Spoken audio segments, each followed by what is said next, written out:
This is the video for Lesson 4.1, Areas of Parallelograms. In this video, you will learn how to find the area of parallelograms. A polygon is a closed figure in a plane that is made up of three or more line segments that intersect only at their endpoints. Below you see several examples of polygons are parallelograms, triangles, and trapezoids. Parallelograms are figures that have opposite sides parallel. Remember, parallel means that no matter how far these lines extend, they will never touch, kind of like railroad tracks.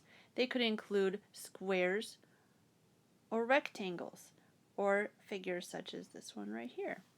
A triangle is a three-sided shape. A trapezoid is a four-sided shape that only has two sets of parallel lines, like this one and this one. No matter how far those lines extended, they'll never touch.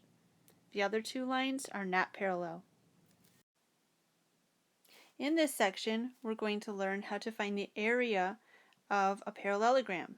The area of a polygon is the amount of surface it covers. You can find the area of a parallelogram in much the same way as you find the area of a rectangle. So remember, area, you have to think about it as like laying the carpeting of a floor. How much carpeting would you need for the floor? The area of a parallelogram in words, the area A of a parallelogram is the product of its base b and its height h. In algebra, we say A equals b times h.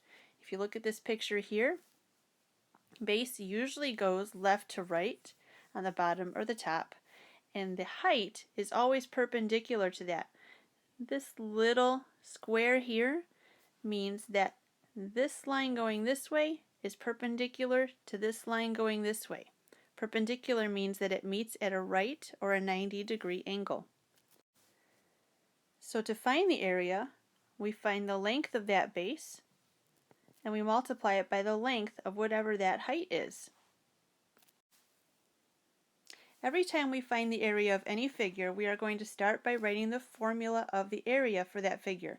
So for a parallelogram, the formula for that is A equals base times height. And then we look in the picture, and first we're going to find the base, and the base for this is right there. That is 12. And the height is the one that is perpendicular to that, and I know because it's got this little square here, and the height is 14. It goes up and down.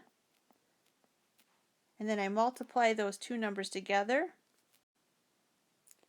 12 times 14 is 168.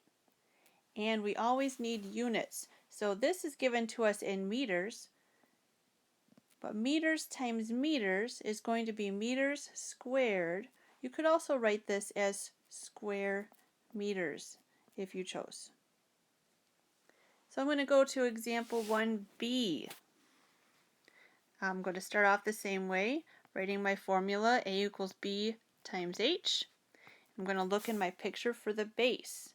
So this time I have to look at this another way. The base is kind of going up and down. The height is you can sometimes be inside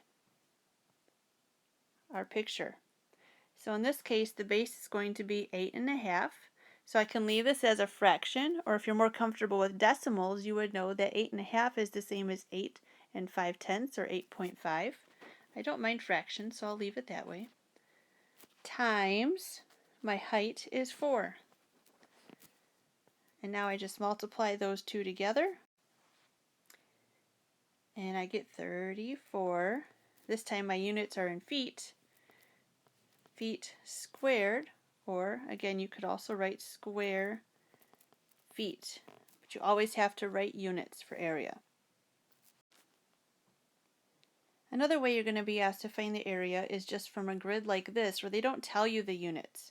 So if we look on this grid, we can actually just count the squares, and to find the base, I'm going to look right here, and I can see that this is actually 2 units for my base. So I write my formula, A equals b times h, and my base is 2 units, and then I can count my height. So if I go up and down here, this is as low down as it goes, and it goes up that high. So that's 1, 2, 3, 4, 5 units high.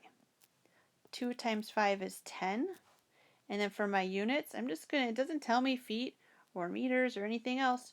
So I'm going to write units squared. Our area always has this power of 2. In our last example, example 3, you make a photo prop for a school fair and you cut a 10-inch square out of a parallelogram shaped piece of wood. What is the area of the photo prop? Okay, so we have a little picture over here, and if we look at our actual shape, it looks like this, and then it's got this little piece cut out of the center. Alright, so first I need to find the area of the larger parallelogram. And so A equals base times height. To me, it looks like the base of that is 4 feet. And the height would be 8 feet.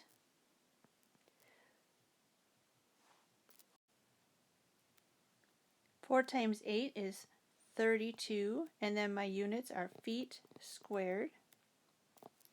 Now I need to look at this little guy in the center here for the face. Well, originally I have feet here, but this is in inches. So in order to be able to compare these, I either need to change my 10 inches into feet or my 32 feet into inches. It's really just a personal preference, but I'm going to change these 10 inches into feet. I know there are 12 inches in a foot, therefore I know that 10 inches is really 10/12 of a foot, and I can simplify that, which is 5/6 of a foot. So area equals base times height. My base is 5/6 of a foot times my height, which is the same, 5/6 of a foot, and now I multiply these together and I get 25 over 36 feet squared. Now what I have to do with this is really what I'm looking for is all this area here and all around here. I want everything except what I just calculated. So if I want everything except what I calculated, well then I take this 32 feet and I'm going to subtract 25/36 of a foot. To do that, I'm just going to give myself a little bit of space.